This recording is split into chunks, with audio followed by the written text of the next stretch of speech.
everybody. I just wanted to give you a quick updated tour of our schoolroom for the 2016-2017 school year. Not a lot has changed since I did our updated schoolroom tour last year. I'll link that here if you want to watch it. I show you more in depth, like in the drawers and things like that.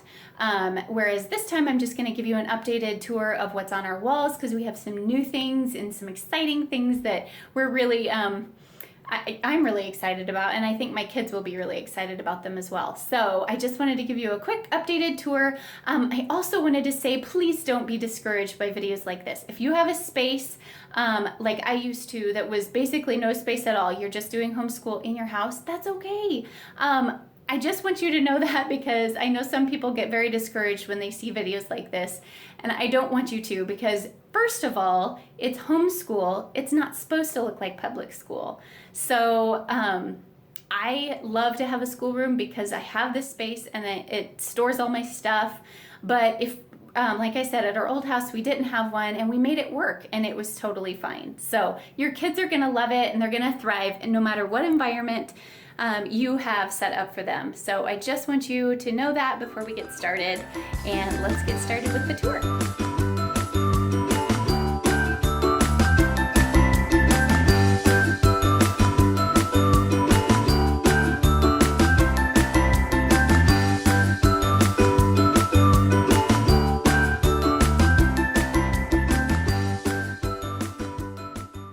An update on our IKEA desks. They've held up really well. This is after a whole use, a whole school year. Whoa. The only thing I will say is my daughter had a sticker or something on there and it ripped that up, and there are a couple of stains, I think from Sharpies, that won't even come off with a magic eraser. But my boys, they're both still in really great condition. So I'm really happy with the IKEA desks. They've worked out really well. So starting over on this side, I got this little pencil chalkboard at Target in their kind of dollar spot section, and I'm not exactly sure what I'm going to do with that this year. So if you have any good ideas, let me know. This is our whiteboard, and it's just contact paper. I got it off of, I would link it, but I got it off of like a deal site one time, and it's just contact paper. It's worked well for us. We've used it, I believe, for 2 years now. And then I just take washi tape, and it's so cute. I love this little arrow washi tape. I changed it out this year, and then the little triangles. I changed it out this year. I had it a little bit different last year, different washi tape and stuff. So anyways, it works really well. It was a really, really cheap whiteboard. I think it was $7 or $8 for the contact paper, and it came in a long roll, so I actually cut it in half and just put one on top of the other. This shelf has changed a little bit from last year. I moved my laminator over to this shelf, and I put these bins that I already had on the second shelf, and then I moved, I kind of made this bottom shelf our craft shelf. It holds construction paper and foam paper, scrap paper, all that kind of thing. And then this blue thing was gifted to me, and it is perfect. It's awesome for holding all those little bits and bobs of art supplies. So I had all these black shelves actually over on this shelf, but I really wanted to change it up and just make this shelf just books and binders and things. So I need to go through that pile. It's math games, but I really like how this turned out, and I just put all our math manipulatives, science things, flashcards, all that kind of stuff in these bins. So that worked out really well. This is something new that we are trying this year, and it's not really a part of any of our curriculum, so I'm not sure how far we're going to get on it.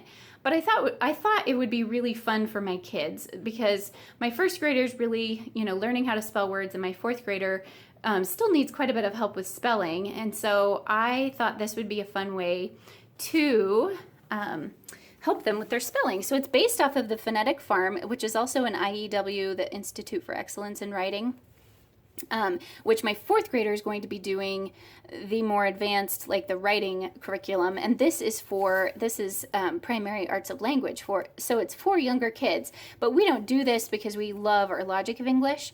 But I thought this Phonetic Farm was really, really cute, like really cute.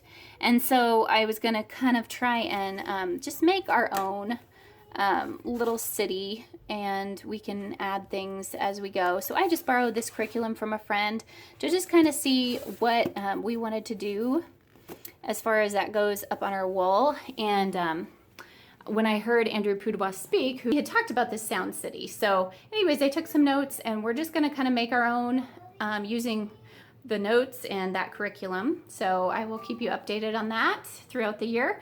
And then this, you guys saw in my Lakeshore Learning Hall, the continents.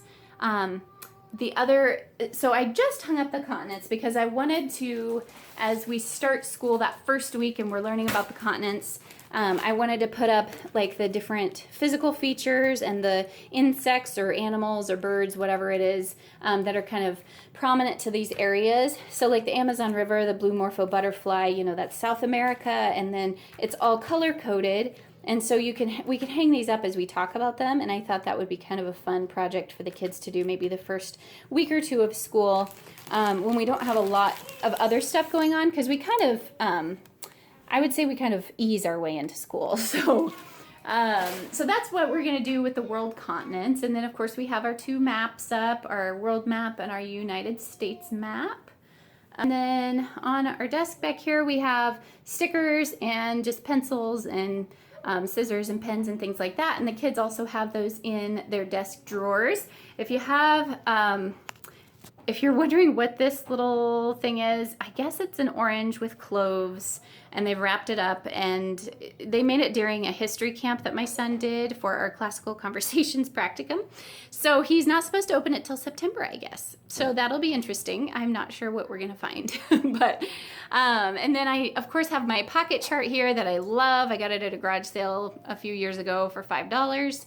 And we just have our calendar set up, and I use the Spanish months because my boys do take Spanish, and so I kind of put that in wherever I can. I hung this cursive poster up with these teeny tiny little clothespins, and this goes with our spelling curriculum. And then I got my new alphabet up, and it does go a lot farther than my old one did. My old one stopped actually at the corner, but this one kept going. But I love it. It's nice and colorful and fun.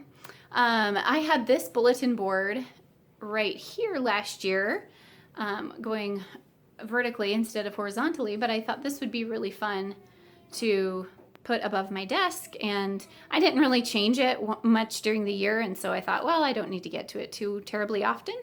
And then of course we have my desk, so that's kind of plain. This is what I wanted to show you guys. So I do a lot of stuff through Shutterfly, and so I got a free notebook. You just had to pay for shipping basically. And you were able to put different pictures on here. And so since my son is starting writing this year, and since he doesn't love writing, I thought this would be a perfect kind of writing journal for him. And so that way, you know, because he just starts with like little paragraphs at a time. So I thought, you know what, that's perfect. This will give him something kind of fun to write in. It's smaller, so he won't feel like it's this big looming piece of paper. I don't know. I'm just trying it. I thought, oh, it was free, kind of, you know, minus the shipping. So I thought that would be a fun idea for my son. And this is our character badges, kind of our obedience charts that we do. Hang on, I'm going to get over here where the glare isn't so much.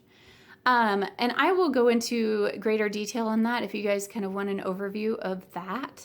But that's kind of our, that's kind of our obedience chart type of thing. It's called character badges if you want to look it up. And I got this free in the mail, and I will try and leave a link because I know anybody can get it free in the mail. But I thought it was the coolest thing because it's the perfect year to kind of see this flow chart of how you can become president of the United States, kind of the requirements and how they do the election and things like that. So I thought that was really fun. My older son will really get into that this year, I think. So then on my shelf, I just have all my teacher binders and our timeline cards and a lot of just stuff that I need quick, easy access to on that top shelf. Second shelf, kind of the same deal. A lot of our books that we read. This is actually over here. Whoa! This is where I store my kids' stuff from the year as they finish it. I just throw it in there, and as you can see, I still have stuff from last year jam-packed in there. So I need to clean that out before we start the year probably. And then down below that is just books and my camera case and things like that. So yeah, that is kind of how I've organized that shelf for the year. And I believe that is it. So I will try and give you another quick overview. Oh, I do have my son's, or my kids' headphones just on a 3M hook on the side of the computer, and that just keeps them up and out of the way, and it's really nice.